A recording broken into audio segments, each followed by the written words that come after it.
All right, welcome to the Explainer. Today we're strapping in for a completely hardcore forensic physics audit of literally the most infamous crashed UFO debris in human history. We're going to break down the science, the massive cover-up, and the undeniable paper trail of material that defies absolutely everything we know about conventional engineering. So get ready, because we're looking at the actual source code of a breakaway technology. Okay, let's dive into this, because we have a multi-million-dollar question to answer today.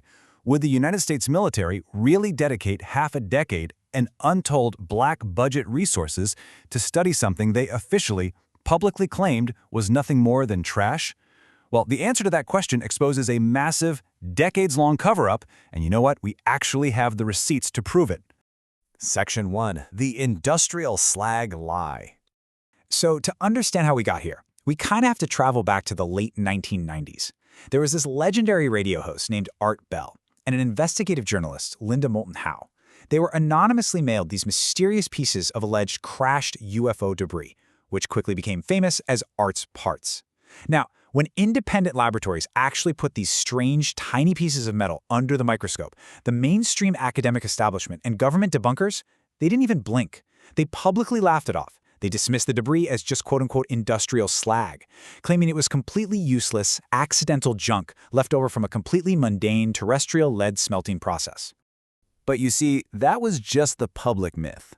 While we were all told to ignore this so-called useless leftover slag, the black budget reality was something entirely different. Behind closed doors, military contractors realized they were actually looking at a highly engineered subatomic aerospace material. It's honestly like the beginning of a true crime physics heist, literally the greatest sleight of hand in modern science. Moving on to Section 2, Anatomy of the Metamaterial. To really see the truth here, we have to look closer. We're shifting our focus away from the public cover-up and moving directly into a hardcore microscopic autopsy of the metal itself. Why? Because the advanced physics is hidden entirely in the subatomic details. When metallurgical labs put Art's parts under an electron microscope, they definitely didn't find some random chaotic jumble of melted lead. No way. They found perfectly alternating, microscopically thin layers of two distinct materials. And get this, the thickness of the bismuth layers was astronomically specific, exactly 1 to 4 microns thick. To put that into perspective, a single human hair is about 70 microns wide. So that gives you an idea of the impossible manufacturing precision we're actually talking about here. Now, what's really fascinating about this juxtaposition is the deliberate use of these two specific elements together. On one side, we have bismuth. Bismuth is literally the most naturally diamagnetic element on Earth, which means it violently repels magnetic fields. It acts as an absolute perfect mirror for electromagnetic energy. On the other side, layered at exactly 100 to 200 microns thick, we have magnesium-zinc. Now, this is an incredibly lightweight, structurally strong, and highly conductive metal. And listen, this precise combination is absolutely no accident. When you layer a perfect magnetic mirror with a highly conductive structural metal at these exact microscopic thicknesses, you aren't just making strong armor. You're creating a metamaterial. This is a material engineered right down at the microscopic level to manipulate electromagnetic waves and literally break the normal rules of nature. The whole shebang implies a highly deliberate, intelligent design. Which brings us to Section 3, the Terahertz Waveguide shrub. So let's talk about the applied quantum electromagnetism of this metal.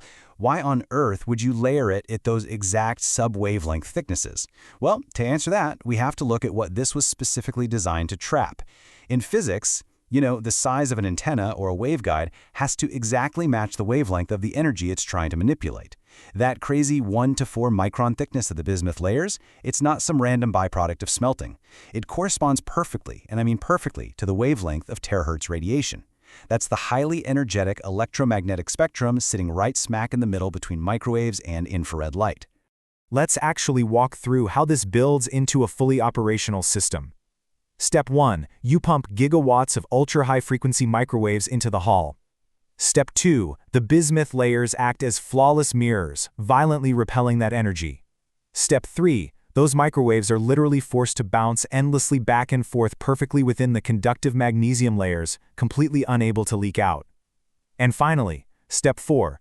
This trapped, hypercompressed energy generates a massive, localized vibration that literally polarizes the quantum vacuum around the craft. Mathematically speaking, it reduces the craft's inertial mass to practically zero. The profound reality of this technology is best summed up like this. When layered at these exact subwavelengths microscopic thicknesses, they do not act like normal metal. They act as a terahertz waveguide. So it isn't just a piece of metal, guys. It's a solid-state engine. The massive localized energy density effectively pushes the universe away from the craft. Okay, Section 4, Engineering the Tic-Tac. Now, let's move our investigation from the microscopic metamaterial to its macro application. We're going to look at how this exact physics was deployed in one of the most famous, heavily documented military aviation encounters in history. I'm talking about the 2004 USS Nimitz encounter, where Navy Commander David Fravor intercepted what we now track as the CL-957 Tic-Tac. We are talking about a 40-foot, perfectly smooth white cylinder. Absolutely no flight control surfaces whatsoever. No wings, no exhaust, no rivets, no seams. It was observed literally dropping from the edge of space to the ocean surface in seconds. This isn't magic, folks. It's a fully operational transmedium drone. And this brilliantly illustrates the connection. To survive those absolutely insane gravitational forces and transition instantly from the cold vacuum of space to the crushing pressure of the deep ocean, the craft literally cannot have seams. The entire Tic-Tac hull is essentially a seamless, 3D printed monolith built from the exact recipe of Art's parts. It's basically a giant bismuth magnesium metamaterial acting as a resonant cavity for microwaves. And this completely reframes the whole narrative. Commander Fravor did not see an alien craft. He saw the most expensive, heavily patented piece of material science in human history. We are grounding this UFO encounter firmly in terrestrial, black-budget engineering. The patents are filed, the physics are totally sound, and the Navy unwittingly acted as a live-fire testing target. Which leads us to Section 5, the 2019 Smoking Gun. So, you might be wondering, if the military spent decades perfecting this, is there actual proof? Yes, absolutely. We're bringing this forensic audit to its climax right now by revealing the undeniable, unclassified paper trail. Let's just walk through the chronology for a second. In the 1990s, the microscopic bismuth magnesium samples leak as Art's parts, and the government tells everyone, hey, it's just slag. In 2004, the Nimitz encounters the Tic-Tac, a craft perfectly matching the physics of that exact so-called slag. And then we hit October 2019, where the original crash debris directly meets an official, fully documented U.S. military contract. So the crucial point is this specific event right here. On October 17, 2019, the U.S. Army's Combat Capabilities Development Command, specifically the Ground Vehicle Systems Center, signed a formal 5-year Cooperative Research and Development Agreement, or CRDA, with a civilian group called To the Stars Academy.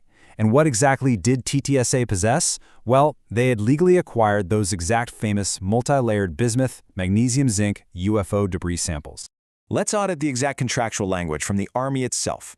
The military explicitly stated they were partnering to study this specific metamaterial sample for 3 very revealing objectives: active camouflage, beamed energy routing, and crucially, inertial mass reduction.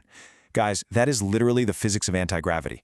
The Army explicitly paid to study this exact alloy to figure out how it manipulates mass. Just let the reality of this contract sink in for a moment. The U.S. military doesn't sign 5-year contracts to study industrial slag. They sign contracts to study the hull of the Tic-Tac. Decades of public debunking and ridicule were completely, 100% contradicted by their own multi-million-dollar paper trail. Which leaves us with one final, undeniable question to conclude with today. If this metamaterial is just useless garbage, a totally accidental byproduct of a lead smelter, why is the military buying it to engineer the very fabric of reality? Really think about that next time you look up at the sky. Anyway, thank you so much for joining me for this explainer. I hope this deep dive changed how you see the world around us. Keep questioning everything, and I'll see you next time.